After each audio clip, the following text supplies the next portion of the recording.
You ask Tiger to solve. This deals with linear equations with one unknown.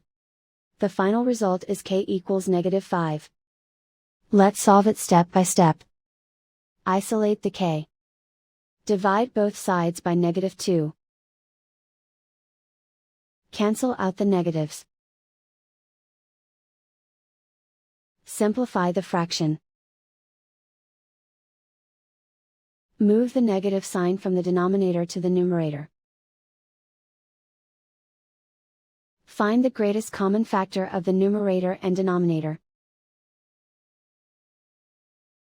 Factor out and cancel the greatest common factor. And so the final result is k equals -5.